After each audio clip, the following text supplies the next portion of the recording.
দেখতে দেখতে আমাদের পিচ্চি আয়াতটাও বড় হয়ে গেল। আর গত শুক্রবারে হয়ে গেল ওর সুন্নতে খাতনার অনুষ্ঠান। আমি কয়েকদিনের জন্য যশোর ঘুরতে গিয়েছিলাম। আয়াতের অনুষ্ঠানের জন্যই তাড়াতাড়ি আবার বাড়িতে ফিরে আসছি। তো ওর অনুষ্ঠানটা কেমন ছিল সেটাই শেয়ার করব এই ভিডিওতে। তো চলুন আগের দিন থেকে শুরু করি। এই যে আমার আর একটা পার্টনার, ভিডিওর পার্টনার আয়াত আলীর এত বছর পরে মুসলমানি হয়েছে।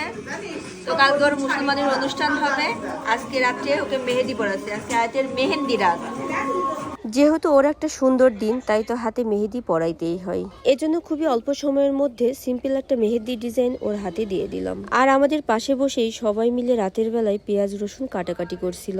পর দিনটা শুরু হলো গরম গরম খিচুড়ি দিয়ে। অনুষ্ঠান বাড়িতে সাধারণত আত্মীয় স্বজনদের জন্য এইভাবেই খিচুড়ি রান্না করা হয়। তো আমরা ডিম ভাজি করে খিচুড়িটা খেয়ে নিলাম। খিচুড়ি খাওয়া শেষ হলে সবাই মিলে অনুষ্ঠানের রান্না করা ডিম সুলতে শুরু করে দিলাম। আর এরই মাঝে শুরু হয়ে গিয়েছিল মাংস রান্নার আয়োজন। অনুষ্ঠান বাড়িতে এভাবে অনেকগুলো মাংস একসঙ্গে রান্না করার কারণে মাংসগুলো খাইতে অনেক মজা লাগে।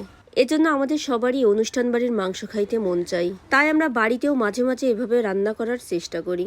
অনুষ্ঠানে মশলা রেডি করার দায়িত্ব পড়ছিল আমার ওপর, তাই ব্লেন্ড করে মশলাগুলো রেডি করে দিলাম। তবে সবগুলো মশলার ক্লিপ নেওয়া হয়নি। এরপর আয়াতের কয়েকজন নানি মিলে আয়াতকে গোসল করাইতে লাগলো।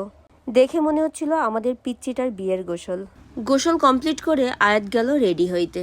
এরপর সুন্দর করে সাজুগুজু করে আবরার আর আয়াত চলে আসছে ক্ষীর খাইতে। ওর যেহেতু আলাদা করে ক্ষীরের অনুষ্ঠান করেনি, তাই অনুষ্ঠানের দিন সকালেই সবাই একটু করে ক্ষীর মুখে দিল। যেহেতু অনুষ্ঠান, তাই আমি পার্লারে গিয়েছিলাম একটু সাজুগুজু করতে। এরপর বাড়িতে এসে দেখি খাওয়া দাওয়ার পর্ব শুরু হয়ে গিয়েছে, তাই আমিও বসে পড়লাম খাওয়া দাওয়া করতে। খাওয়া দাওয়া শেষ করে চলে গিয়েছিলাম ছবি ভিডিও করার জন্য। আর এভাবেই শেষ হয়ে গেল আয়াতের সুন্নতে খাতনার অনুষ্ঠান।